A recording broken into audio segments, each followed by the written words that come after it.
Mayor Tim Carter. Here. Councilmember Orr. Here. Councilmember Wilson. Here. Councilmember Woodall. Here. Please stand for the Pledge of Allegiance. I pledge allegiance to the flag of the United States of America and to the republic for which it stands, one nation, under God, indivisible, with liberty and justice for all.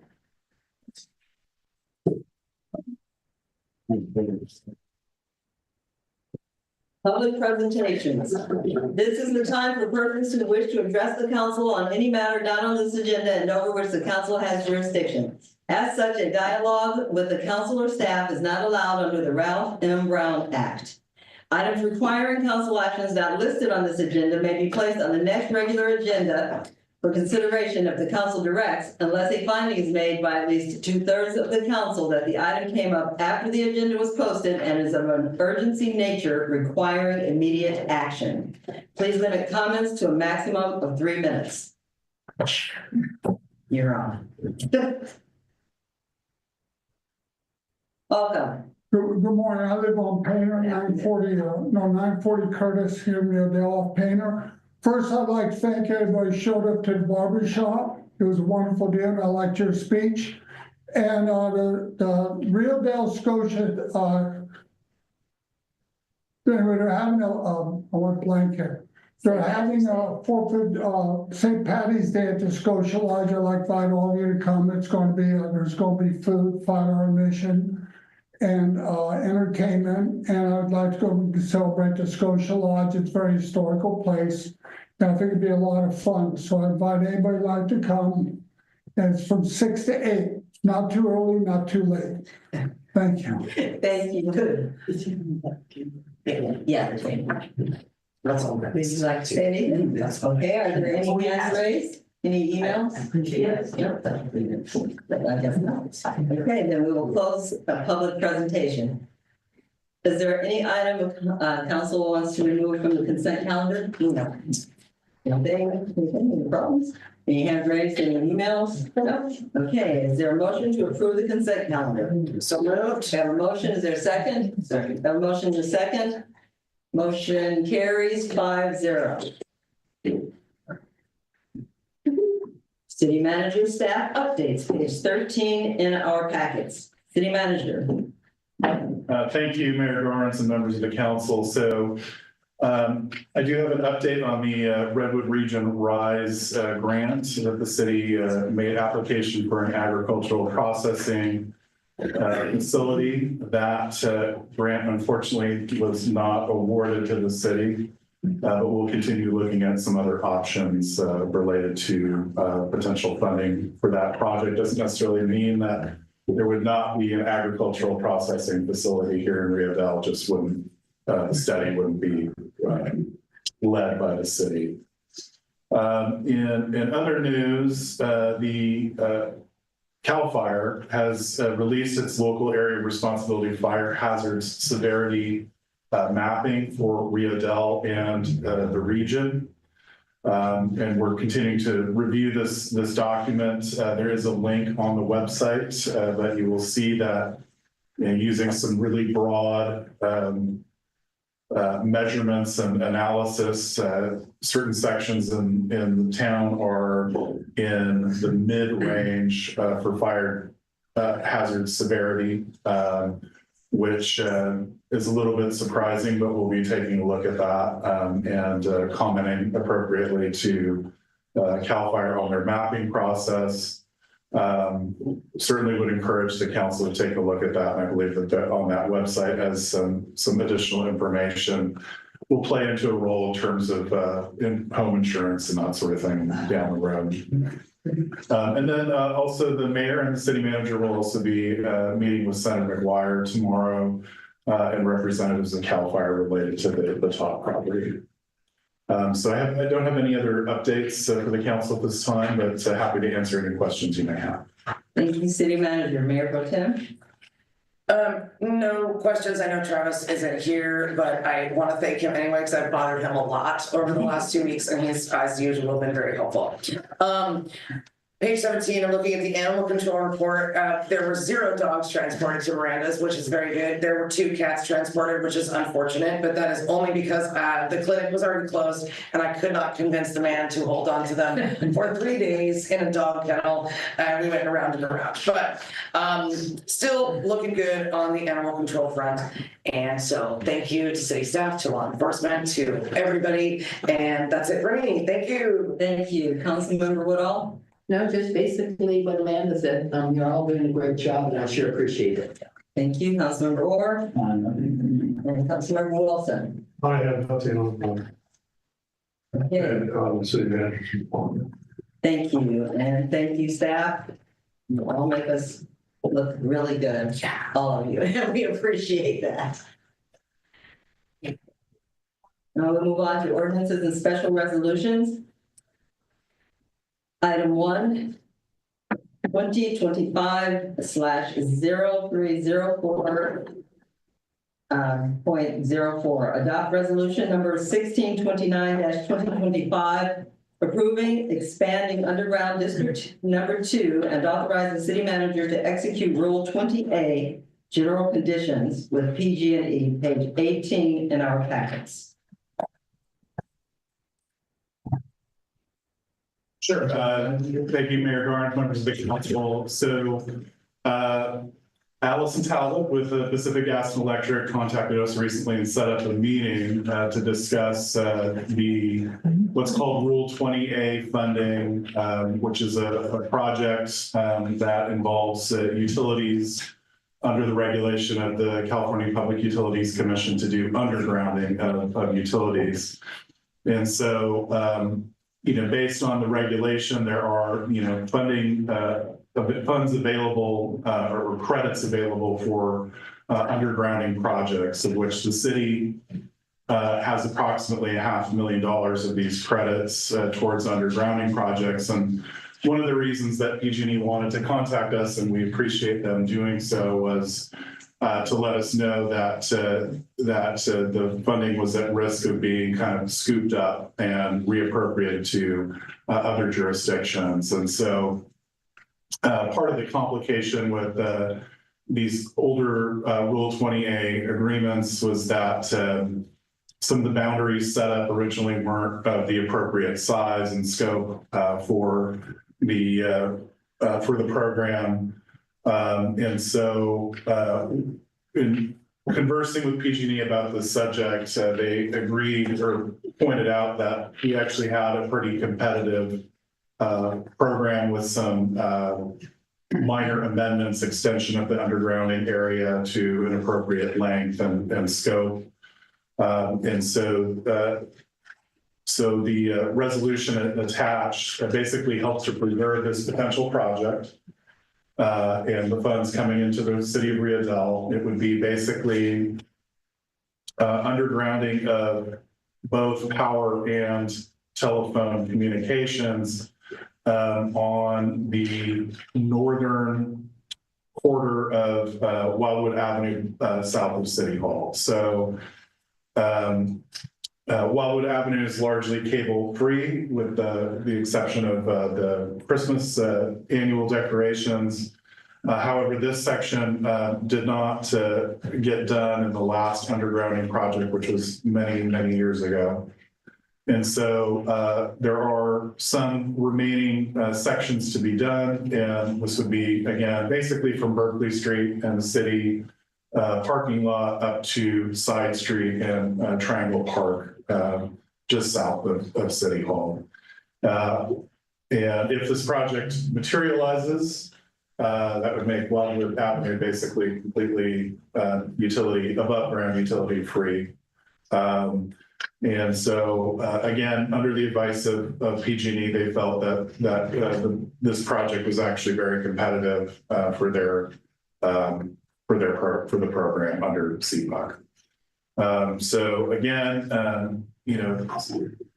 the Public Utilities Commission is kind of trying to gather up these funds from various jurisdictions that aren't being used, and we're hoping that we'll get another additional allocation unused from another community somewhere in the PG&E area to be reallocated here towards Rio Dell, towards this project.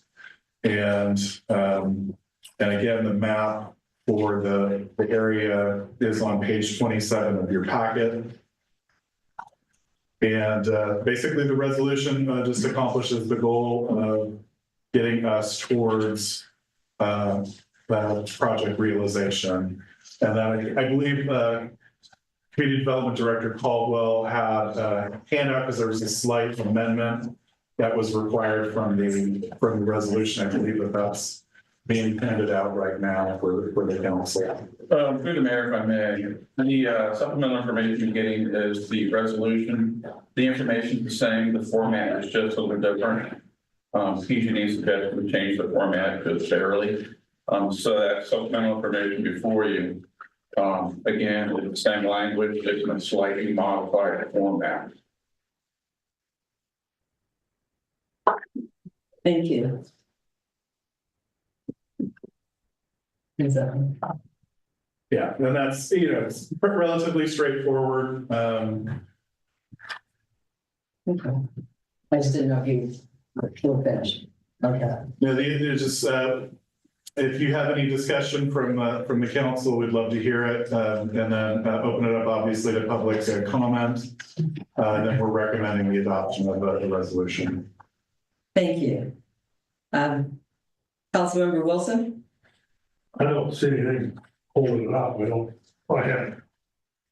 You said in this part that you had, there's nothing really changes. No, there's no changes at all, other than formatting.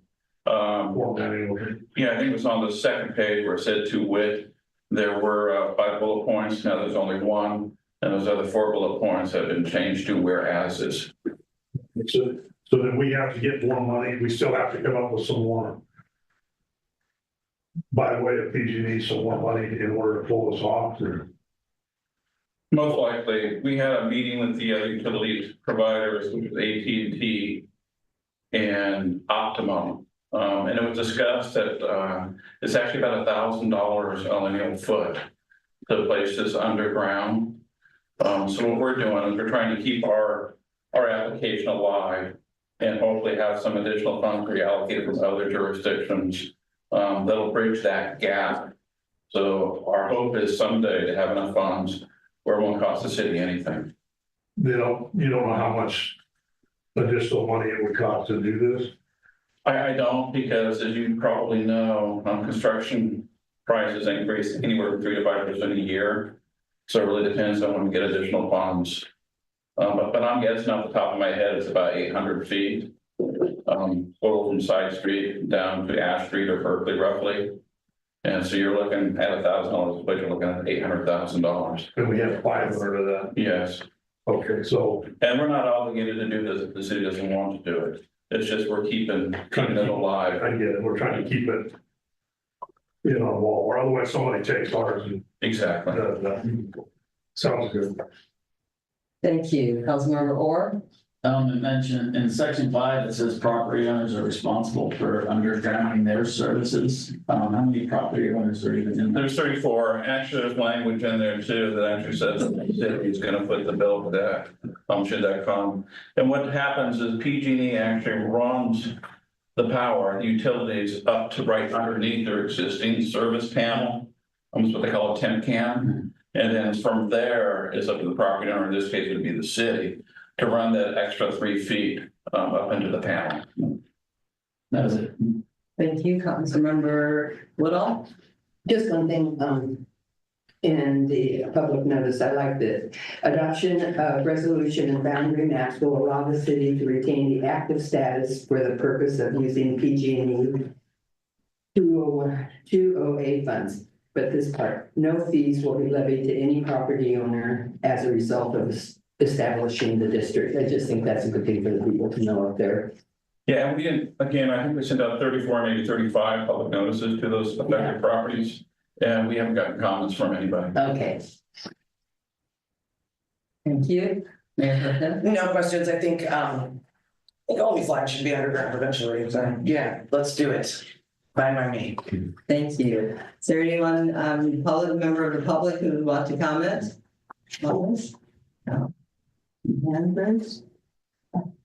Okay, then I will ask for a motion to adopt resolution 1629-2025, approving expanding underground district number 2 and authorize the city manager to execute rule 20A general conditions with PG&E. Is there a motion? So Is there a second? Second. We have a motion and a second. Motion carries 5-0. Thank you. On to the second reading and by title only, an adoption of ordinance number 411-2025 and resolution number 1630-2025, amending the industrial commercial IC zoning regulations and the general plan in the land use element, page 28 in our packets. City manager. I'll go ahead and turn this over to our community development director. Madam Mayor, members of the council, this item was brought to you at our last meeting on February 18th. It contained a lot of information, and again, the primary purpose here, as was discussed at that meeting, is that right now the industrial commercial zone refers to the industrial zone, which refers to the neighborhood commercial zone, which refers to the community commercial zone. Our intent is actually just to have one reference that identifies all the allowed uses, principally permitted and conditionally permitted. We've expanded the number of uses. We talked about that a little bit at the last meeting. I asked if your council had any suggested changes to bring them to my attention, and I would modify the ordinance accordingly. I haven't heard of any requested changes. I can tell you that one of the property owners of the industrial commercial zone, and that's the property owner of the former Summers Towing Axle on Eloa Avenue, was very pleased to see that we're doing this and actually will allow some additional use types out there. In fact, now he's considering, based on these changes, to establish a RV open trailer storage parking yard on the property. And I should note in regards to that property, that it's this close to getting a clean bill of health from the Regional Water Quality Control Board as far as a soil contamination. Oh, nice. that's great. With that, I'd be happy to answer any questions you may have or members of the public may have. If not, I recommend that you open up the public hearing, receive public input, deliberate. And then if you have any amendments, please let me know. If not, I would recommend that the council adopt ordinance 411-2025 and resolution 1630-2025, amending the industrial commercial zoning regulations and the general plan land use element for the industrial commercial designation as well. Thank you, Community Development Director Caldwell. Any questions, Councilmember Woodall? No. Mayor Pro Tem? Nope. Councilmember Orr? Councilmember Wilson? No. Any any member of the public with a question? Any hands raised? Any emails? That was the actual open hearing. Do you need to say I open the hearing, or is that just before I did I need to say those words? Are we good? I think we're good. Okay. Then I will close the public hearing and ask for a motion to approve and adopt ordinance number 411-2025 and resolution 1630-2025, amending the industrial commercial zoning regulations and the general plan land use elements. Is there a motion? So Is there a second? Second. Thank you. We have a motion and a second. Motion carries 5-0. Now we'll move on to the second reading and adoption of ordinance number 412-2025, establishing section 12.30 trails of the Rio Dell Municipal Code pertaining to regulations for trails. Page 43 in our packets. Thank you, Mayor Barnes. So as the council's aware, the Eel River Trail is coming the project is coming to a close, and we'll have a trail officially opened here soon. And so with that use, staff is recommending the beginning of regulations for the use of the trail. And so because this is Rio Dell's first official kind of bike trail, the regulations in here in 12.30 as proposed, only affect the trail and have no other consequence outside of the trail. So the language as proposed specifically prohibits the use of motor-driven vehicles from the trail, with exceptions for the disabled, baby carriages, and vehicles in service of the city. Electric bicycles may use the trail so long as an electric motor is powered off. So at the first reading of the proposed ordinance on February 18th, some questions were raised regarding the use of various devices on the trail. Staff reviewed the grant language and found the intention for the grant was for a non-motorized trail. Additionally, the council may recall, we circulated a number of petitions. We also sent out mailers for signature, and those contain language stating, you know, I the undersigned or signing for a non-motorized trail, of which we received numerous signatures and submissions, and then those were part of the grant application. And then the grant application itself cites some studies from HCOG and RCAA calling for a non-motorized regional network. And of course, one of the main purposes of a non-motorized trail is to encourage safe physical exercise and recreational opportunities in our built environment that in the United States is currently dominated by infrastructure that's set up and prioritized for motorized use. And so by establishing the trail as non-motorized, the council demonstrates its commitment to this regional goal and potentially aids the city to be eligible for future similar grants in the future. So due to this, staff is recommending that we stick with kind of the original non-motorized language. But we're happy to make any changes that the council deems fit. And so now that staff has reintroduced the ordinance, staff is recommending that the council go ahead and open and receive public comment, to close that public comment, deliberate, and then provide direction to staff or adopt ordinance 412/2025. Thank you. Thank you, City Manager. Bring to Council, Councilmember Orr, No question. Mayor Pro Tem, No questions. Councilmember Wilson, No question. Councilmember Woodall. Thank you. Or is there any member of the public who has a question or comment? Come forward. You talked about this last week, but excuse my ignorance, where's this trail at? Where's it starting at? Interesting. It starts at the end of Edwards. You know Edwards? You know Edwards Street down by Mingles? Oh, yeah, Yeah, okay, okay, and Davis.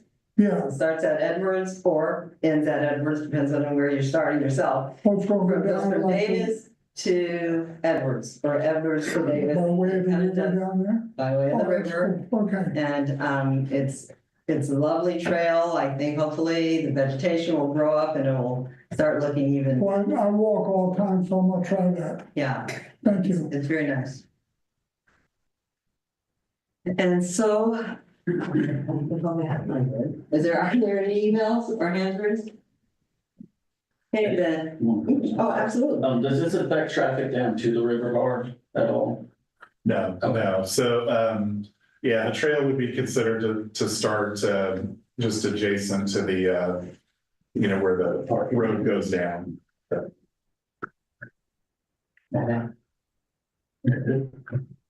Then I will close the public comment and ask for a motion to adopt ordinance 412-2025, establishing section 12.30 of the Rio Dell Municipal Code pertaining to trails and further establishing regulations for the Eel River trails of use.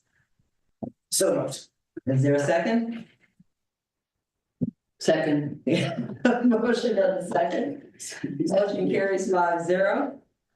And now we come to council reports. Mayor Pro Tem. Oh geez, okay. What?